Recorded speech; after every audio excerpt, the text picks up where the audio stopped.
It's Red Eye Radio. Gary McNamara and Eric Harley talk about everything from politics to social issues and news of the day. Whether you're up late or you're just starting your day, welcome to the show. From the Uniden America Studios, this is Red Eye Radio. All across America and around the world, we are Red Eye Radio. He is Eric Harley, and I'm Gary McNamara. It's a big football weekend, and I won't see any of it. What? Well, I may see some of it, but Why not? The important game I won't see. Oh, yeah? Yeah. Why? I'll be sleeping to come into the show on Sunday night. Oh, okay. All right. The Dolphins play the Bills. Yeah. So, Wow. for the division.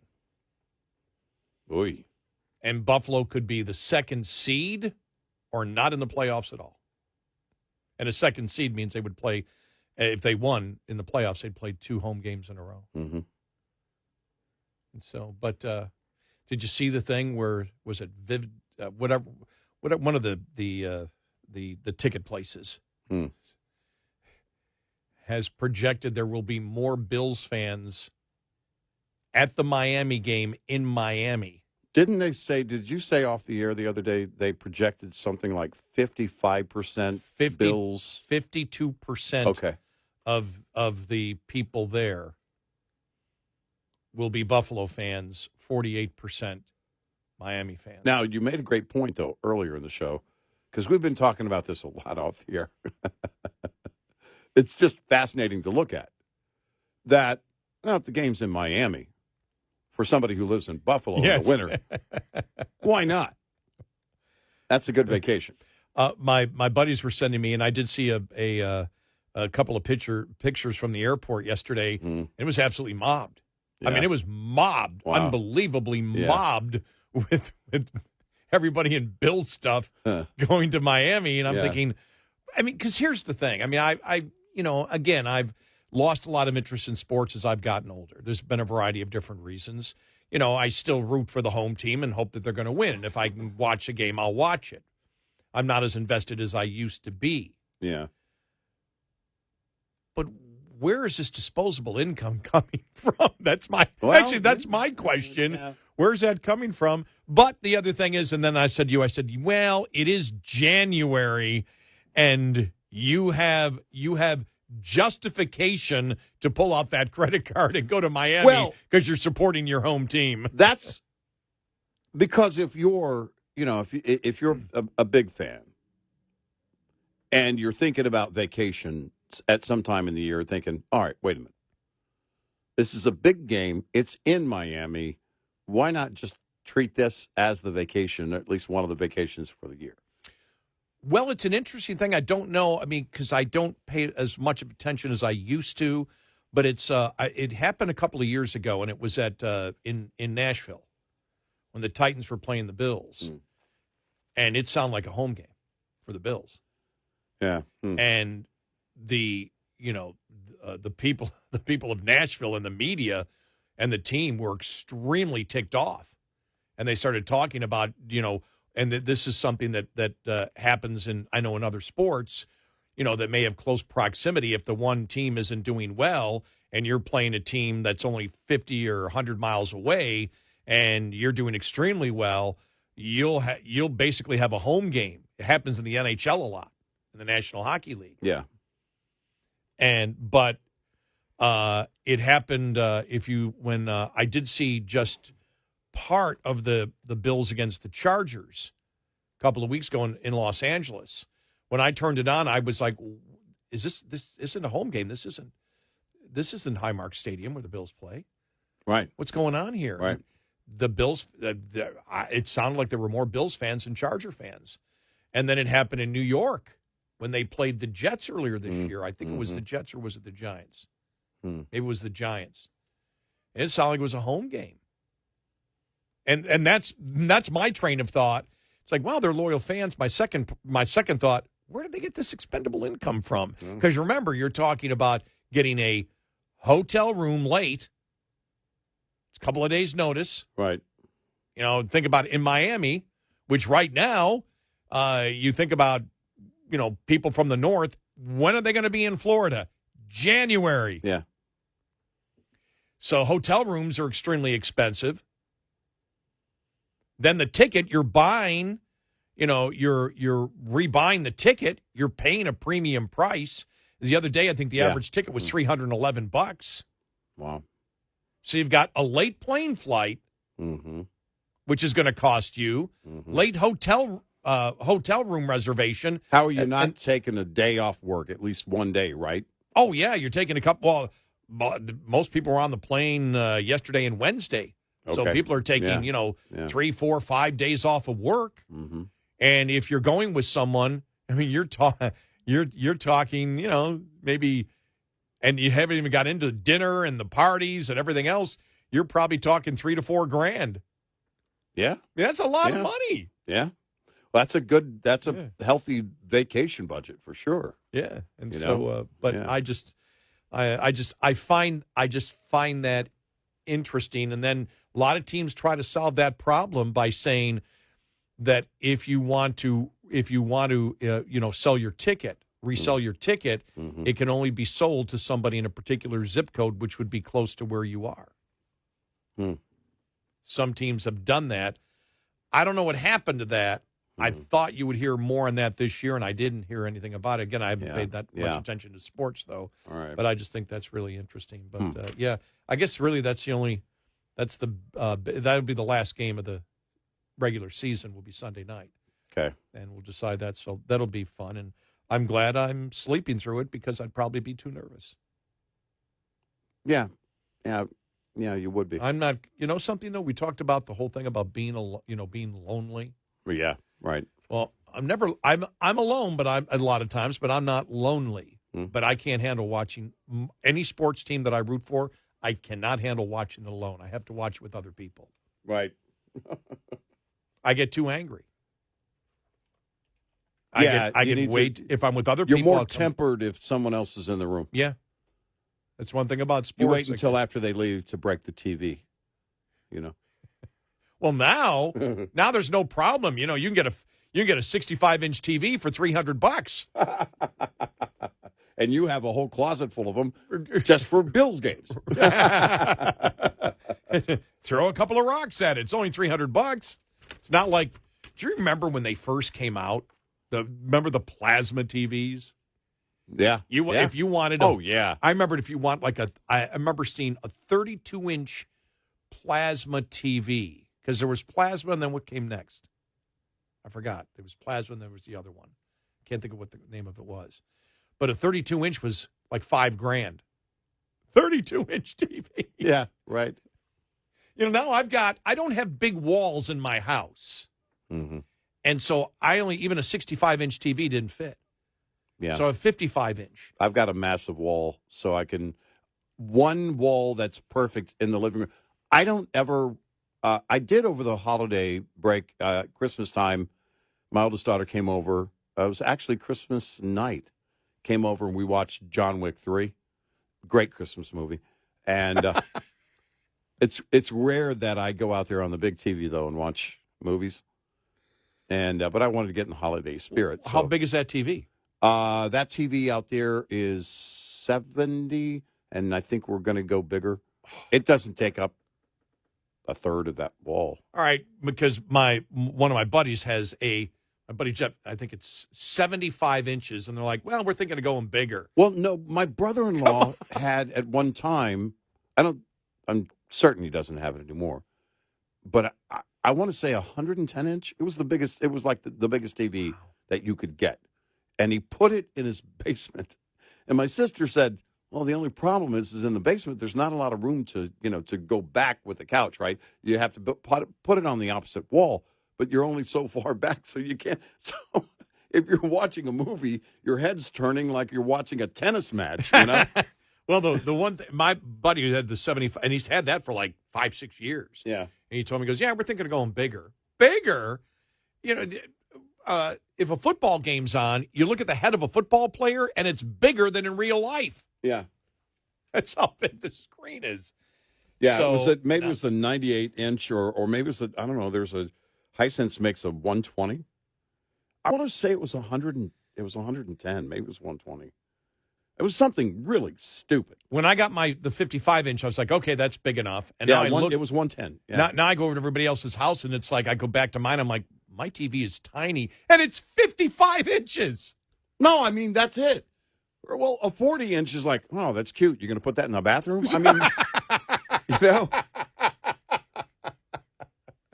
That's my closet TV. Yeah, we just got an RV, and it's got a TV in it, and I'm like, yeah, I don't know that I can even see that screen. It's probably 32 inches. Now, when in my room, in our main bedroom, we have a 32-inch TV, but it's mounted on the wall and swings out like right over the end of the bed. So it's right there. It's right in front of you, you know. And we primarily use it sometimes movie night, but primarily I'm using it during the day if I'm watching news stories on YouTube or something is breaking and everything else like that. So it's not, you know, I just don't put that much into the TV itself. You know, I just need to see what's going on. You know, but it is strange when I go out into the living room and watch the big one, I'm like, oh, this is much better. Well, I'll tell you, for me, though, the 55-inch is definitely adequate because what I found out is most important to me was, and I never really had it till a really great surround sound system. Mm-hmm. I did have the Bose 321, which was just the two tweeters that they had, and then the that came out in like 2000. Right. And I had that one for the longest, and I thought it sounded really good. And then my buddy Jerry is the one last year. Mm. No, it would have been, I'm sorry, we're to 24 now. Mm-hmm. Would have been in 22. I visited him. He said, you're going to come visit me, and then you're going to end up within the next few months buying the surround sound system that I have. Mm. And it was a little more than I Yeah. wanted to pay for it, but it was worth it. And it's the Sonos surround sound system with the wireless back speakers. Right. You're there. There is no reason. And I will tell you this. I think over the long run, I'll save money. Should I go to the concert? No, I've got three concerts of that band that are on YouTube in perfect 8K with 5.1 surround sound. Mm-hmm. I don't need to go. Mm-hmm. Sporting events. I don't get any sports. Right.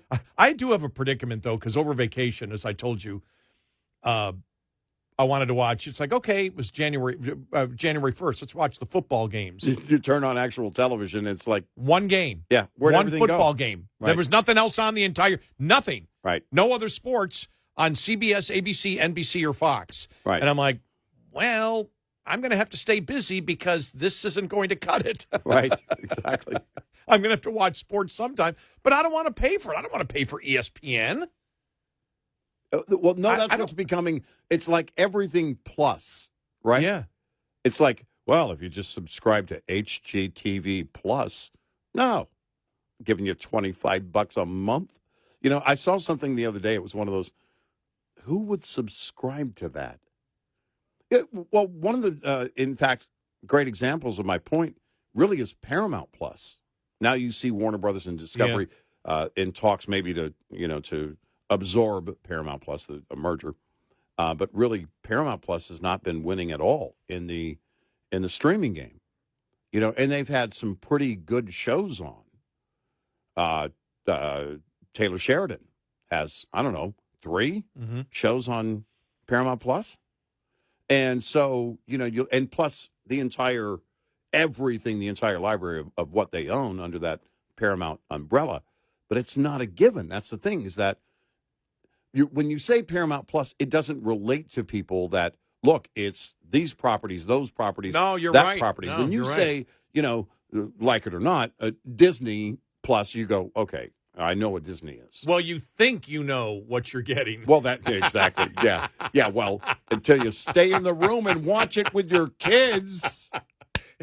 You remember the first thing in your mind is what the old brand was. Well, that's it. But then I think people were probably, a lot of people to that point I was making about Paramount Plus, surprised at, oh, they also own Marvel, Star Wars, The Muppets, and all these other properties. But it's not, again, even still, it's not a given because you're asking more and more. Well, yeah, but we're going to start putting commercials in unless you're willing to pay even more. Amazon Prime, the end of the month. Yep. Yeah. Yeah. And so, Netflix has gone multi-tier. I mean, all of this, is like you guys are building out basically the cable world that everybody left. And there's not really one destination in terms of any streaming property that's going to fulfill the entire household in most cases. You know what I mean? So, Disney Plus, all right, that may take care of the kids and, a couple of adolescents in the family. And if you're not watching, okay, that's fine. Netflix, Amazon Prime, because you can rent movies on Amazon Prime, is different, but it gets more and more expensive. And then, but you have a dual purpose for that membership. And that's to get, things delivered and everything else. But how long before that's a value or no longer a value for people to pay that kind of price? I'm getting to that point where I'm like, yeah, I don't use that a lot. Mm-hmm. And if I'm not using that a lot, then I'm not paying for it. I'm not going to keep it because I might use it or I used to use it. Yeah, and for me, it just happened to be, we had a lot of time off. And so by the time I got to January 1st, it's one of those rare times where I said, okay, what's on TV? This, I already know what I'll watch this weekend. If it's on, I believe it'll be on network TV. Right. The golf tournament in Hawaii. Mm-hmm. Mm-hmm. It's on Maui, and it's just I don't even watch it for the golf. I watch it because if it's cold out, it's like I'm in Hawaii. Yeah, that's like me watching anything with Alaska in it. If Alaska's in the title, okay, I'll watch it. Exactly. Yeah. I have no idea what the show is about, but That's I okay. love the cinematography. Right. 866-90 Red Eye. This morning's USDA Farm Report is brought to you by House Products. Tested, trusted, guaranteed since 1920. Drought coverage continues to decrease on the net, per the latest U.S. drought monitor for the period ending January 2nd. USDA meteorologist Brad Rippey. When we started the month of December, we had 36% of the lower 48 states experiencing drought. That number has dropped modestly to 33% by the time we reach the first map of the 2024 year. Within the two highest drought categories, extreme and exceptional, we saw a drop from 8 to 6% during that same 5-week period between November 28th and January 2nd. We also saw approximately a halving of the D4 category, exceptional drought, from just over 2% to just over 1%. Rippey says although the change overall in drought coverage shows improvement, there are still some areas of the nation recording deteriorating drought conditions. I'm Rod Bain reporting for the U.S. Department of Agriculture in Washington, D.C. This report brought to you by Cenex Fuels and Lubes. Get in touch with Red Eye Radio, toll free at 866-90 Red Eye.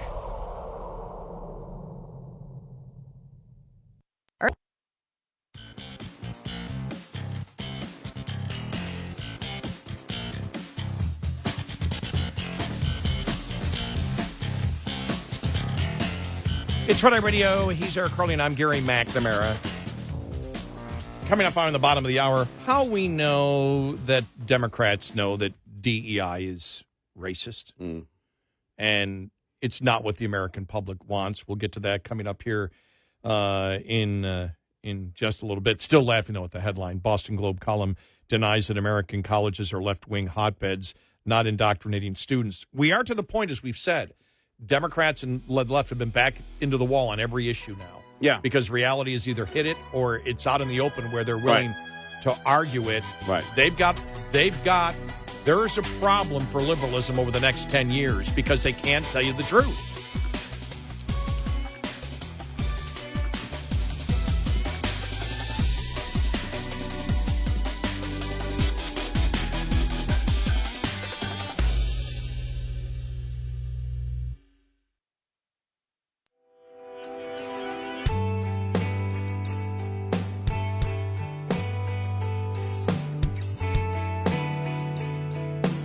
The Bonus Show.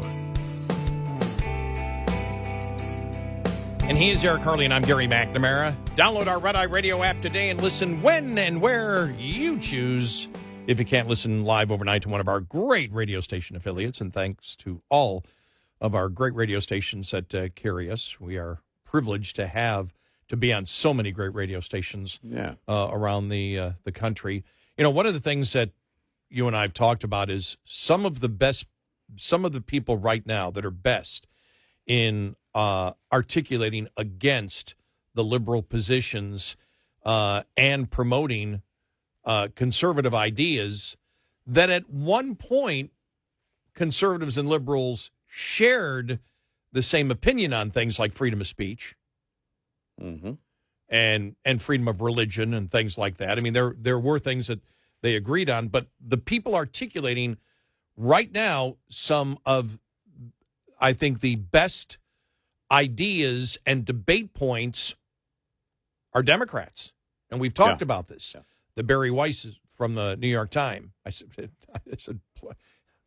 she's not a plural. The Barry Weisses. the Barry Weiss and you know, she's done some great stuff. She really has. Yeah. And we've talked about Michael Schellenberger and Matt Taibbi and Jonathan Turley.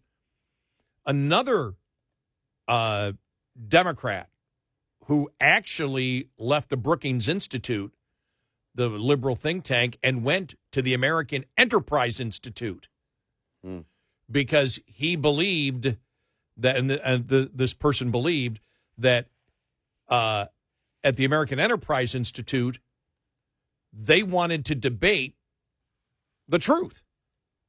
Yeah. That you can't start debate. You can't sit there and, okay, our think tank or whatever, we are going to start the discussion based on something that is false.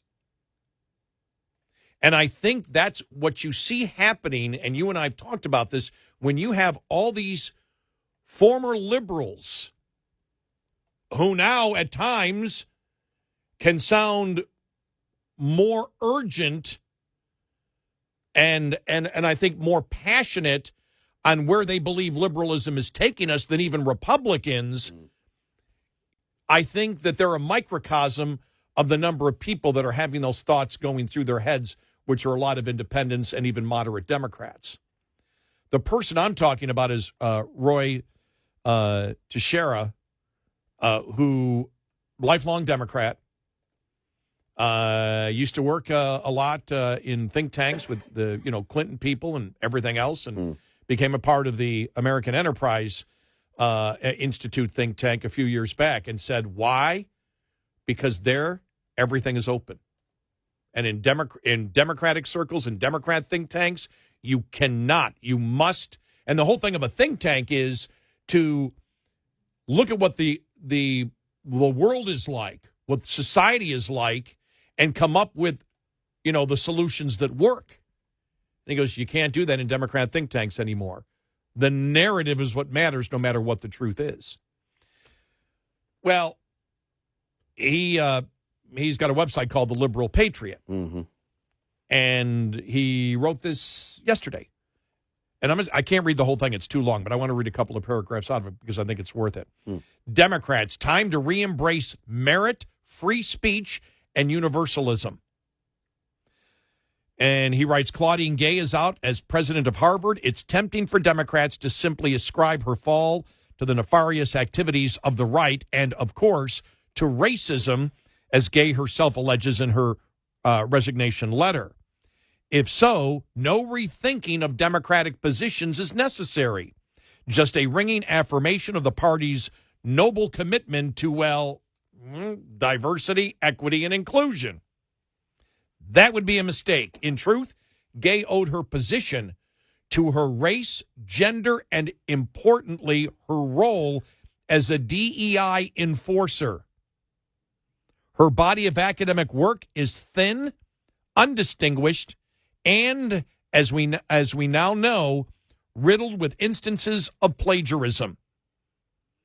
As the Dean of Arts and Sciences at Harvard, her position prior to becoming president, Gay presided over a DEI regime where dissenters from the reigning orthodoxy were enthusiastically punished, including the evolutionary biologist Carol Hooven for publicly asserting that there were only two biological sexes.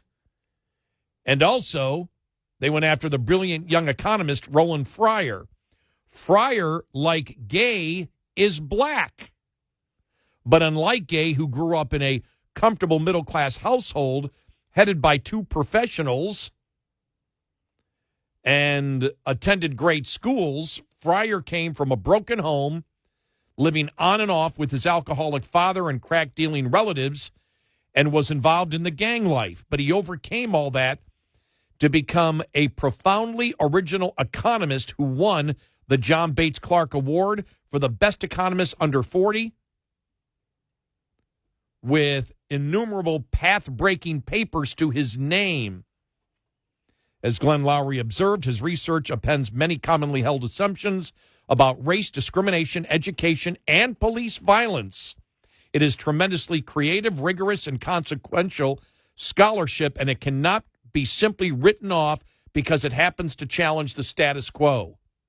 But the status quo challenging aspect of his work was not well received around Harvard, especially when he published a meticulous study of police use of violence and found police no more likely to shoot blacks than whites in police-civilian interactions, and another study that found that viral incidents of police violence followed by investigations typically led to police pullback and a large increase in felonies and homicides, mostly of black victims.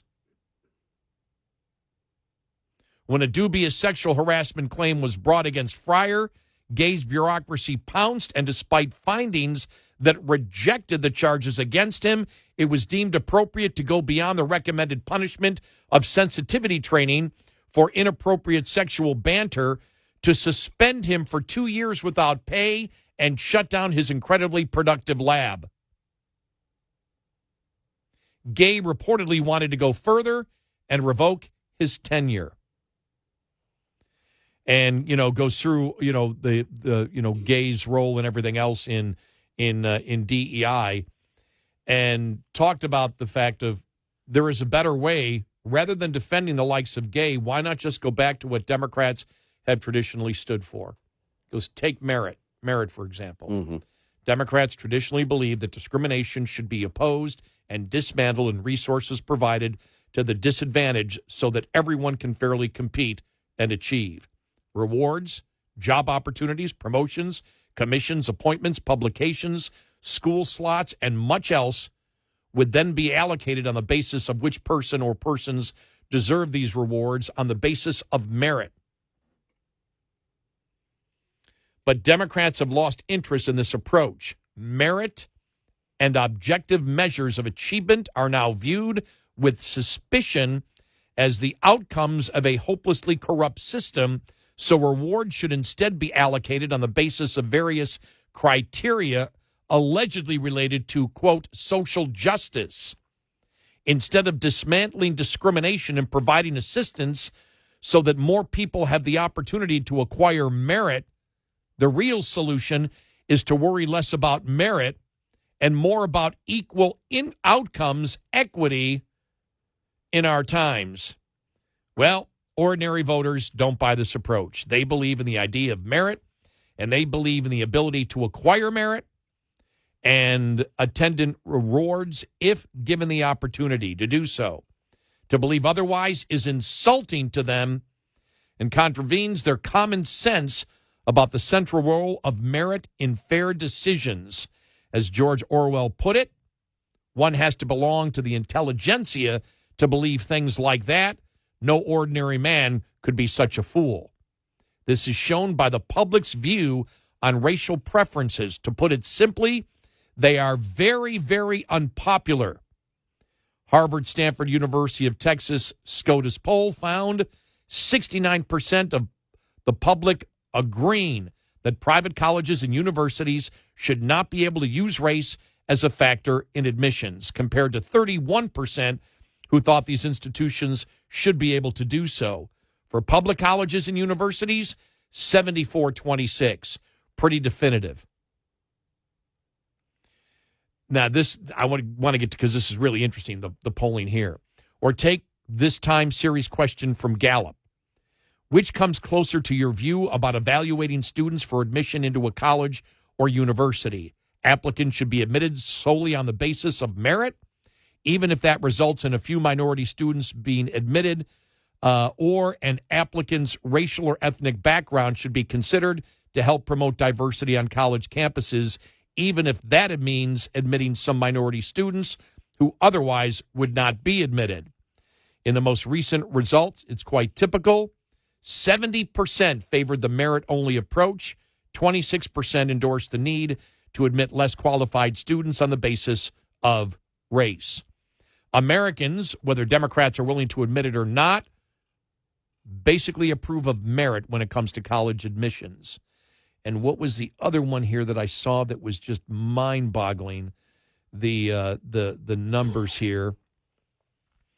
They had a number there that was just through the roof. I can't find it here at the moment, but it was like 90% when it came to how they asked a question. But they go to free speech, they go to everything here, where they say the vast majority of Americans completely disagree with Democrats, that Democrats have to change. But what they try to do is they try to stall. And the stalling is, for example, critical race theory, or being a racist and simply calling yourself an anti-racist. We've seen this. Well, and it is a series of throwing down gauntlets. These, and that's it. All right, we're going to just, boom, this is going to be a new part of the agenda, part of the process. And with critical race theory, we're going to implement this into the curriculum in public schools. And once implemented, if done so without a challenge, which didn't happen, but if they were able to implement that without a challenge, then what would it be? Well, it would be essentially you're teaching facts. If it's accepted by the society that it's okay to teach it in schools, then we accept it as the truth and pass it on to other generations. But, of course, that was rejected. Oh, and they talk about affirmative action in California back a few years ago when that failed 57 to 43%, even though the proposition, let me see, supporters of the measure outspent opponents 10 to 1. It still failed 57 to 43. Right. Said why? Very simple. Most voters, especially working class voters, think racial preferences are not fair, and fairness is a fundamental part of their world outlook. Right. They actually believe, with Martin Luther King Jr., that people should not be judged by the color of their skin, but by the content of their character. Here it is. In a recent University of California Dornsife survey, this classic statement of colorblind equality was posed to respondents. Our goal as a society should be to treat all people the same without regard to color or skin. This statement elicited 92% agreement from the public, despite the assaults on this idea from critical race theory and the likes of Ibram X. Kendi and large sectors of the Democratic left. It is fascinating. In a fascinating related finding, the researchers found that most people who claim to have heard of critical race theory believe critical race theory includes this colorblind perspective. Mark Cuban. There you go. Yep. Mark Cuban yesterday proving he's completely ignorant about what DEI is in colleges and many corporations today. Right. So this is a Democrat here, and a lifelong Democrat who sees you and I. This could be you and I talking 5 years ago on this. Yep. 866-90 Red Eye. We'll be right back with more Red Eye Radio with Eric Harley and Gary McNamara.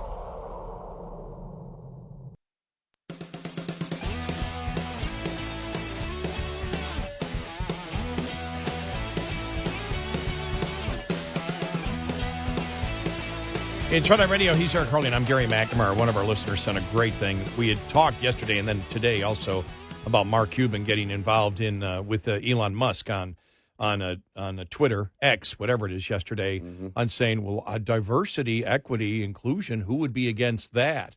And we said, and we asked a question yesterday, is Mark Cuban is he plain stupid or is he really that ignorant? And, about what, DEI is in colleges today and how the words and the definitions have changed. Christopher Rufo wrote this. Mark Cuban needs to think beyond euphemisms. His support of DEI is like hearing about re-education camps and thinking, great idea. I support education and I love camping. Yeah. Wow. Jeez. Wow. That's a great response.